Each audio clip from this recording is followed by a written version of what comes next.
mutemo wedzungu nemunyama unopedzerwa kuti wakanyamanya kanyama vedu mazimba chii boy here purpose ndechi right una zviri kuitwa panapa nemuchinda wanonzi Tafadzwa Chidawa yawe inangu I like my programs anoita to be very honest the likes of Matrix ndakatanga mufarira madezi aya paifamba achita ma videos achibata mbabva mutoners ma projects aya top notch but izvi zvaakuitawo zvemusangano zvechizanuzaну izvi zvazvemusoro wake wezvinangu achaziwe ipapo so panapa ari kungobudikira achitaura this statement after Rutendo aita zvekukumbira regerero zvake zvanga achiita achiti zvoni an apology followed by an explanation is not an apology. Rutendo, if you want to apologize then simply apologize. If you do not, then remain silent. The president and his family do not deserve to be subjected to subtle mockery disguised as an apology. I had hoped these were the issues you would raise at the round table following Dr.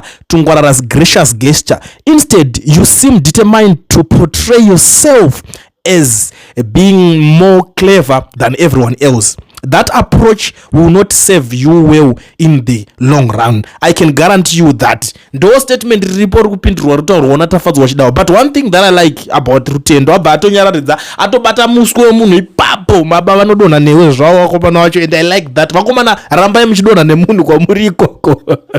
Mutemo wedzungu nemunyama unoitwa kanyama. Saka abva angonzi Amai and the Mnangagwa family who am I apologizing to are not saying that. So, as who are you standing making these comments? Are you now part of the first family? Simple and straightforward. Zvangofana munhu waya kuti anotanga kudaurora munhu nyadzi musangano ndakunzwa kushtuka unomuroera munhu ndiwere. Ndakamburumbudza umwe ndakati unoziva kuti paipe mune muchiti munhu hanza anga achishauda Mnangagwa kana tanga achicriticize achishora Mnangagwa mwana wacho ukasangana nemwana Mnangagwa ukatoshora Mnangagwa pamberi pemwana wacho hambo kuroya kana mbama ana basa ne wanongokudza kuti anditi unopenga ndezvako zvikuti zvo kutoona ikoko ameno it's up to you. Ndiana akamboona kana one day ana Junior vaiva kana na Collins vaiva na Shoni achinzi arova munhu kuti anga achicriticize baba wacho vanotodarika kana patobvarwa kana manigrini ababa vanoita sei vanongodarikira vachitoita zvelife dzavo vachitoenda they don't care.